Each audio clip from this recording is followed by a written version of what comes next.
On this Sunday night from London, the perfect end to a once-in-a-lifetime celebration.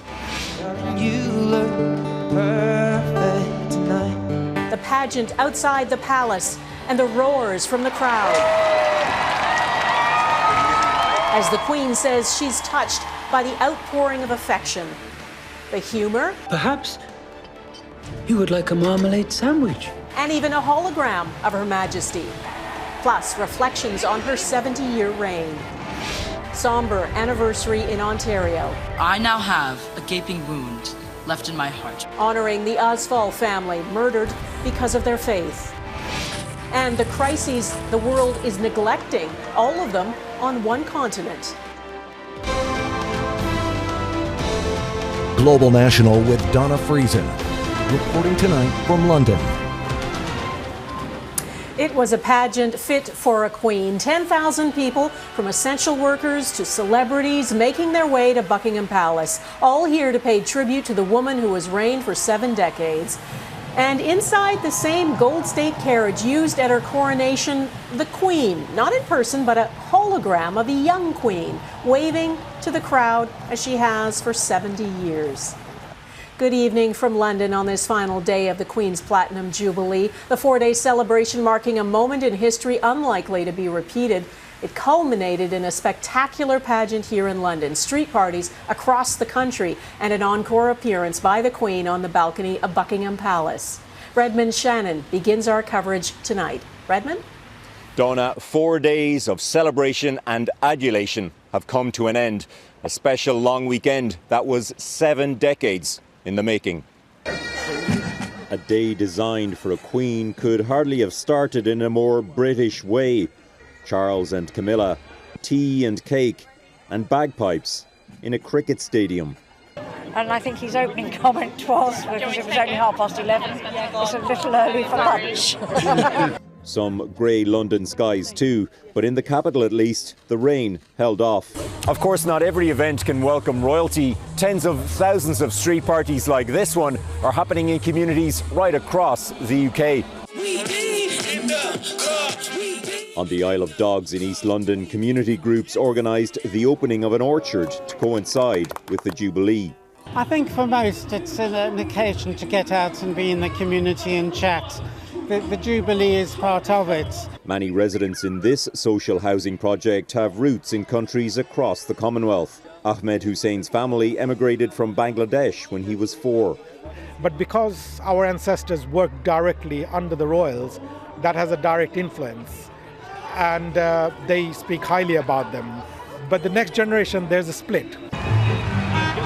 But there was no split around Buckingham Palace. Thousands lining the Mall for the Jubilee's grand finale, a parade of lavish pageantry reflecting the Queen's 7-decade reign, starring the royals' 260-year-old gold state coach, featuring a digital projection of the young Queen from her coronation day in 1953. So in love, fighting against all odds. The present Prince of British pop, Ed Sheeran, poignantly set up the moment everybody had been waiting for. After 2 days of rest while the nation partied, a final wave from the Queen herself, flanked by the 3 future kings, Charles, William and little George. Visibly slowed by her persistent mobility problems, Elizabeth's short salute set smiles on faces across the crowd. At 96, royal revellers are cherishing every appearance. Had she not done so, it would firstly have underlined the fact that she was extremely frail, and also there would have been, I think, a great deal of disappointment. Redmond, there were lots of touching moments today. I think my favorite was at the end when Ed Sheeran sang his hit, Perfect. Darling, you look perfect tonight. On the big screen, there was a montage of images of the Queen and Prince Philip. They were married, of course, for 73 years. He was by her side throughout her reign. And this is the first major event, big milestone since he died. It was really moving. Redmond, what stood out for you? Well done. I think for me, the highlight must have been those drones, the drone show at the end of the concert last night, in particular, the drones in the shape of a corgi and a bone. But to be honest, overall, it wasn't about one thing, it was about the entire weekend. It went off without a glitch. It was hugely impressive, and it's a big boost for a country here that often gets down on itself. You know what, Donna, it didn't even rain over the 4 days of events. That was until the Queen went back inside today, and, well, look at it now. Donna? Yeah, the rain held off. Redmond Shannon overlooking Tower Bridge tonight. Thanks. More royal coverage coming up now. Other news. Australia has accused the pilot of a Chinese fighter jet of carrying out a dangerous maneuver near one of its aircraft in international airspace over the South China Sea. It says the Chinese aircraft released flares designed to interfere with radar systems and came dangerously close to an Australian surveillance plane. The intercept resulted in a dangerous manoeuvre which did pose a safety threat to the P-8 aircraft and its crew. The Australian government has raised our concerns about the incident with the Chinese government. We are concerned about this incident. The Australian government's revelation comes just days after the Canadian military accused Chinese warplanes of harassing pilots during a United Nations sanctions mission on North Korea. Sources have told Global News that roughly 60 intercepts between Chinese fighter jets and Canadian planes have taken place since Christmas, and over 24 have been deemed dangerous. Back to Canada now. The city of London, Ontario is marking a tragic anniversary. 1 year ago, the Afzals, a Muslim family, were hit by a truck while they were out for an evening walk in what police and prosecutors say was a hate-motivated crime. Only the youngest child survived. He lost his father, mother, sister, and grandmother. Abigail Bimman looks how the community is honoring their memory.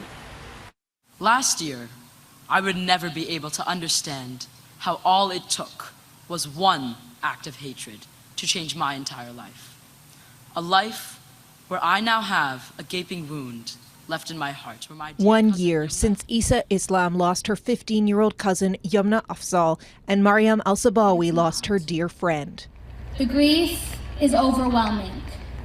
So much so that at times I'm no longer recognizable to those who love me. And at times, not even recognizable to myself. Afzal was out for an evening walk with her parents, grandmother, and little brother when a truck jumped the curb and hit the family, killing 4 of them. There is only one child left, 10 years old, which is making all the community here in sorrow, and we're still really upset. Police called it a hate-motivated crime, the family targeted simply for being Muslim.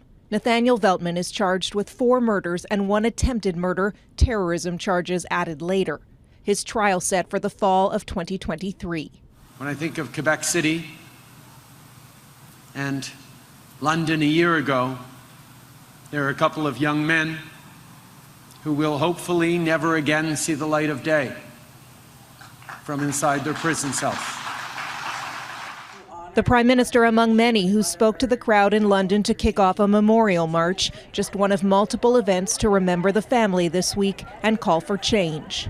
Do not allow the progress to be measured only on the anniversary of our city's darkest hour, on some annual basis. Rather, our progress must be measured daily. There's a lot of work that needs to be done when it comes to combating Islamophobia. Because, if you look at it from a practical sense, we've had many meetings, many things going on, but nothing much has happened on a practical note. Teenagers who a year ago were sending late-night texts with their friend and chatting about Harry Potter, now battling to end Islamophobia. My worst nightmare is having another attack like this happen again. With so much hate to fight and no clear path to stop it. Abigail Bimman, Global News, Ottawa. In British Columbia, several communities are on high alert for flooding. Unusually cold weather has delayed the spring thaw, but after a weekend of heavy rain and above-average temperatures, there are concerns heavy snowpacks could melt rapidly, causing catchments to fill up and rivers to overflow. Several cities from northern BC to the interior are under local flood watches and high stream advisories.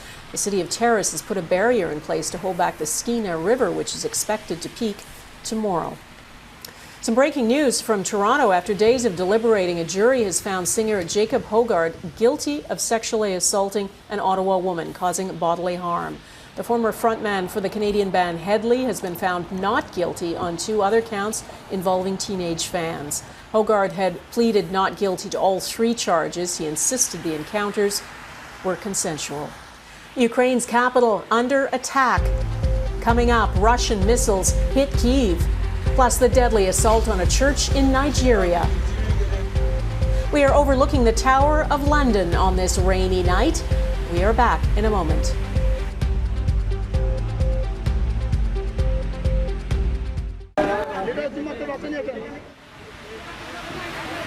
At least 49 people have been killed and hundreds more injured after a massive fire at a container depot in southeastern Bangladesh. It's believed a fire in a container full of chemicals triggered an initial blast, which then led to multiple explosions in surrounding containers. People as far away as 4 kilometers say they felt the explosions. The number of dead is expected to rise. After weeks of relative calm, several explosions have once again shaken parts of Ukraine's capital. It happened early this morning.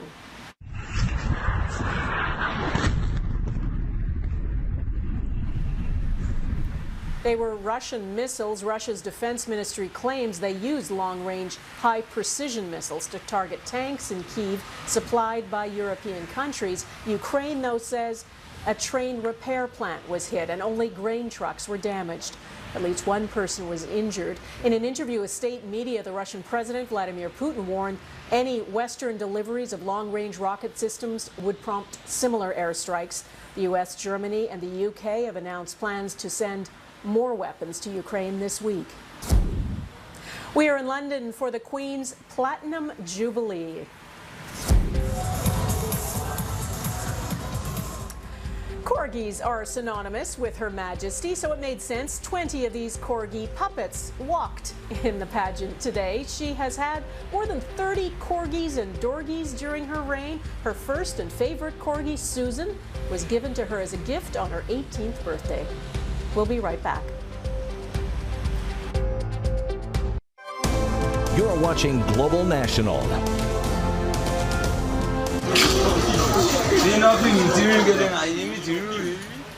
In Nigeria, there has been a deadly attack on a church. At least 50 people were killed when the gunman stormed a Catholic church in the country's southwest. Local media reports say the gunman opened fire before detonating explosives. It happened while people gathered for Mass, and many of the victims are children. Nigeria's president and Pope Francis have both condemned the attack. There is a clear picture of how many crises are being ignored by the international community. The Norwegian Refugee Council, a humanitarian organization, released its annual top 10 list of the most neglected crises around the world. And for the first time, all 10 are in Africa. Mike Armstrong is in the Democratic Republic of Congo, a country sitting at the top of that grim ranking. They are numbers that boggle the mind, and they're growing. In the Democratic Republic of the Congo, 1 million refugees have left the country to escape violence. On top of that, another 5.5 million people have been displaced inside the DRC. To make it worse, the fighting between militias and the military is flaring up again, forcing more to leave their homes every day. This woman asks why they can't just stop so people can tend to their farms and feed their children. Hunger is the other issue. About 30 million of the DRC's 110 million people don't have enough to eat. That's more than the entire population of Australia, and observers say it's being ignored. If today Australia all the population was hungry, it would make the headline of all the medias in the world. Here, 30 million people are hungry. No one talks about it. The Norwegian Refugee Council puts the crisis in the Democratic Republic of the Congo at the top of its list of most neglected crises in the world. Now, it's an annual list. The group factors in worldwide media attention, political engagement, and funding. They looked at 41 crises around the world, and this year, for the first time ever, their entire top 10 list was here on this continent in Africa. The differences between the 10 countries on the shortlist and some other crises is striking. The media attention given to the situation in Ukraine, for example. Compare it to Burkina Faso. Watchers say about 27,000 English-language news articles were written about its desperate situation in all of 2021. Ukraine gets about 85,000 a day. There are reasons, call it whatever you want, like Eurocentrism, even racism somewhere. These are strong words, but at the end of the day, we need to put names on it.